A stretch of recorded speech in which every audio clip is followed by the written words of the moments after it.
Hey guys, ഇത് നമ്മുടെ mini evening വ്ളോഗാണ് കേട്ടോ. അപ്പോൾ നാളെ ദോശയാണ്. അപ്പോൾ ദോശയ്ക്ക് വേണ്ടിയുള്ള അരക്കലും പരിപാടികളൊക്കെയാണ് കേട്ടോ.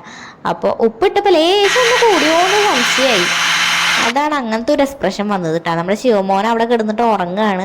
അവൻ ഈ സമയത്തൊന്നും ഉറങ്ങാറില്ല കേട്ടോ. ഇപ്പോൾ സമയം 7:30 അവൻ്റെ അച്ഛനാണെങ്കിൽ പുറത്ത് പോയേക്കാണ്. അപ്പോൾ ദോശയ്ക്കുള്ള അരയ്ക്കാനൊക്കെ ഞാൻ വന്നതാണ്. അരപ്പ് കഴിഞ്ഞ് കഴിഞ്ഞാൽ കൂട്ടാനും ചോറൊക്കെ ചൂടാക്കലും അങ്ങനത്തെ കുറച്ച് പരിപാടികളൊക്കെ ഉണ്ട്. അപ്പോൾ അരച്ച പാത്രവും പിന്നെ ചായ വൈകുന്നേരം ചേട്ടൻ ചായ കുടിച്ച പാത്രം കഴുകിയിട്ടുണ്ടായിരുന്നില്ല, അതൊക്കെ കൂടി കഴുകി വെച്ചു. പിന്നെ നാളേക്കുള്ള ചോറിനുള്ള വെള്ളം ചായക്കുള്ള വെള്ളമൊക്കെ ഞാൻ ഇപ്പം തന്നെ വെച്ചിട്ടുണ്ട് കേട്ടോ.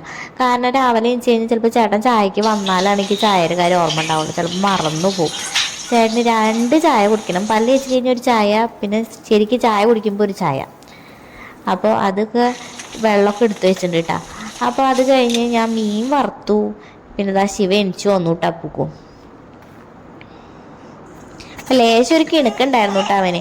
ചിലപ്പോൾ അവന് ഉറക്കം നീ മാറിയിട്ടുണ്ടാവില്ല. അപ്പം ചോറ് കൊടുക്കാമെന്ന് വെച്ചപ്പോൾ ചോറ് തിന്നില്ല. അപ്പോൾ പിന്നെ അതിൽ നിന്ന് ദോശ ആയിട്ടൊന്നുമില്ല, എന്നാലും അതിൽ നിന്ന് ജസ്റ്റ് 2 ദോശ ഉണ്ടാക്കിയിട്ട് ഞാൻ കൊടുത്തു. ഇങ്ങനെ പൊട്ടിച്ച് ഇട്ട് കൊടുത്തു കഴിഞ്ഞാൽ ചിലപ്പോൾ അവൻ കഴിക്കൂട്ടാ. നമ്മൾ വാരി കൊടുക്കേണ്ട ആവശ്യമൊന്നുമില്ല. അപ്പോൾ അതൊക്കെ കഴിക്കലും കുടിക്കലൊക്കെ കഴിഞ്ഞപ്പോൾ ചേട്ടൻ വന്ന് ചേട്ടന് ചോറ് കൊടുത്തു. ചേട്ടൻ കുക്കുമ്പർ തിന്നുമ്പോൾ എനിക്ക് വായിൽ വെച്ച് തരാം കേട്ടോ. അപ്പോൾ അങ്ങനെ ആ പരിപാടികളൊക്കെ കഴിഞ്ഞു. തുടക്കലും പിടിക്കലും കഴിഞ്ഞപ്പോൾ എന്താ ശിവകുട്ടി തമ്പാ മേല് കയറി ഒട്ടിപ്പിടിച്ചിരിക്കുന്നുണ്ട് കേട്ടോ. അതൊക്കെ കഴിഞ്ഞു. കിച്ചണൊക്കെ ഒന്ന് വൃത്തിയാക്കി ഇട്ട് കഴിഞ്ഞ് പിന്നെ സമാധാനമാണ്. അത് കഴിഞ്ഞ് ഇതാ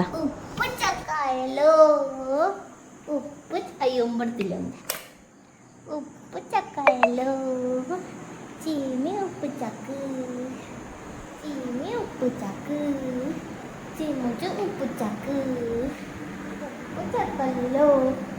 അങ്ങനെ ഉപ്പും ചാക്കനെ അവിടെ അച്ഛൻ്റെ അടുത്ത് സൈഡാക്കി ഞാൻ പോയി കുളിച്ചിട്ട് വന്നു കേട്ടോ.